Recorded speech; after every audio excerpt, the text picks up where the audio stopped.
అమ్మమ్మ ఎత్తునైతే ఇక మేము కూర అసలు వండుడే బందు. ఈ చట్నీ పెట్టుకొని తింటే ఇక ఇంత బాగుంటుందో.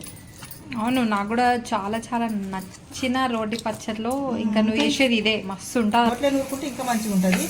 ఇంటికాడ అయితే రోట్లో నూరదాన్ని, కానీ ఇంకా రోడ్ లేదు కాబట్టి గ్రైండర్ పెట్టుకుంటాం.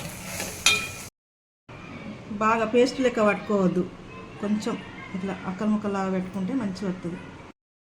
కొబ్బరి పచ్చడి నూరుకోవాలంటే మనం ఇంకా గ్రైండర్ కాకుండా రోట్లో నూరుకుంటే ఇంకా మంచిగా ఉంటుంది. ఇవి కొబ్బరి పచ్చడి కావాల్సినవి: కొబ్బరి, ఎండుమిర్చి కొన్ని, పచ్చిమిర్చి కొన్ని, కొంచెం కొత్తిమీర, కొంచెం చింతపండు, కొంచెం ఎల్లిపాయలు, కొంచెం కరివేపాకు, జీలకర్ర, కొన్ని కొత్తిమీరలు, కొన్ని మెంతులు.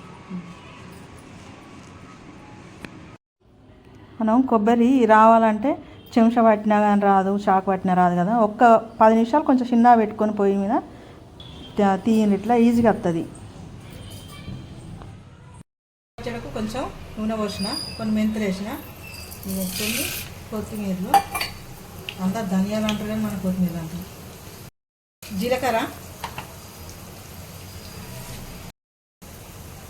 కొన్ని పచ్చిమిర్చి,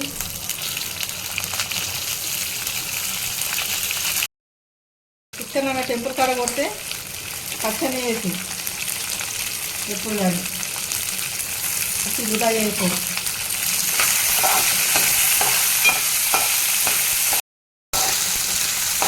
కొంచెం మంచిగా గోలాలి. గోలినాక తర్వాత అన్నీ ఒకసారి గ్రైండ్ చేసుకోవాలి. ఇంకా ఇట్లా కొంచెం తక్కువ పెట్టుకోవాలి సిలిండర్. కొంచెం ఎక్కువ అయితే మాడిపోతుంది కదా, మాడిపోతే మళ్ళీ టేస్ట్ పోతుంది.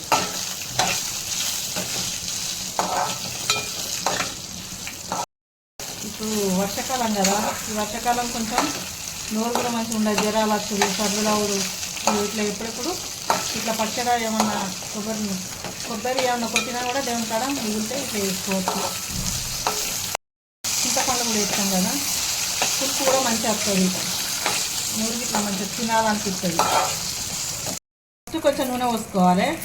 నూనె పోసుకొని కొన్ని మెంతులు, కొంచెం జీలకర్ర, కొన్ని కొత్తిమీరలు, కొంచెం ఎండుమిర్చి, కొంచెం పచ్చిమిర్చి, కొంచెం చింతపండు, ఇవన్నీ వేసి కొంచెం గోలించుకొని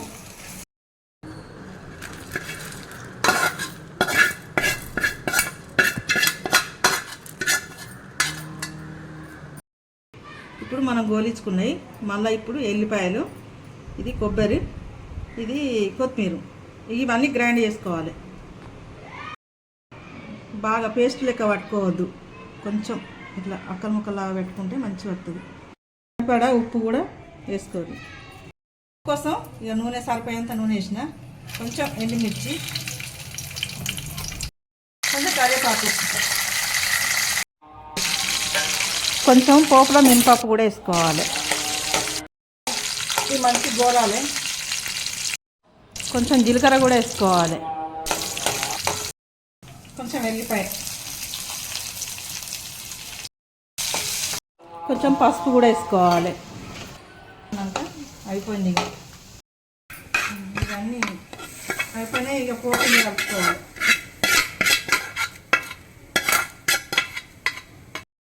ఈ పోపు అంతా ఇట్లా కలవాలి, కలిసేటట్టుగా మంచిగా కలుపుకోవాలి. అమ్మమ్మ ఎత్తునైతే ఇక మేము కూర అసలు వండుడే బందు. ఈ చట్నీ పెట్టుకొని తింటే ఇక ఇంత బాగుంటుందో. అవును, నాకు కూడా చాలా చాలా నచ్చిన రోటి పచ్చడిలో ఇంకా నువ్వు వేసేది ఇదే మస్తు ఉంటుంది. అసలు రోట్లో మస్తు ఉంటుంది, కానీ అయినా ఇది కూడా మస్తు టేస్ట్ ఉంటుంది. ఏ కూర లేకున్నా ఒక రోజంతా తినచ్చు. అవును, అందుకే ఇవ్వలే కర్రీ ఇదే. జ్వరం వచ్చినా సర్ది అయినా ఇట్లా ఒక రోజు అచ్చని తినచ్చు. చూసిండ్రు కదా, అమ్మ చేసిన రోటి పచ్చడి చాలా చాలా టేస్టీగా ఉంటుంది. అండ్ మీరు ఇదే స్టైల్లో చేసుకోండి, టేస్ట్ అనేది బాగుంటుంది. కచ్చా పచ్చాగా మనం తింటుంటే ప్రతి ఒక్కటి కూడా మీకు ఆ ఫ్లేవర్ అనేది తెలుస్తుంది. మెయిన్ ఇంకా పెరుగులో కూడా తింటే చాలా టేస్టీగా ఉంటుంది. Thank you for watching my video.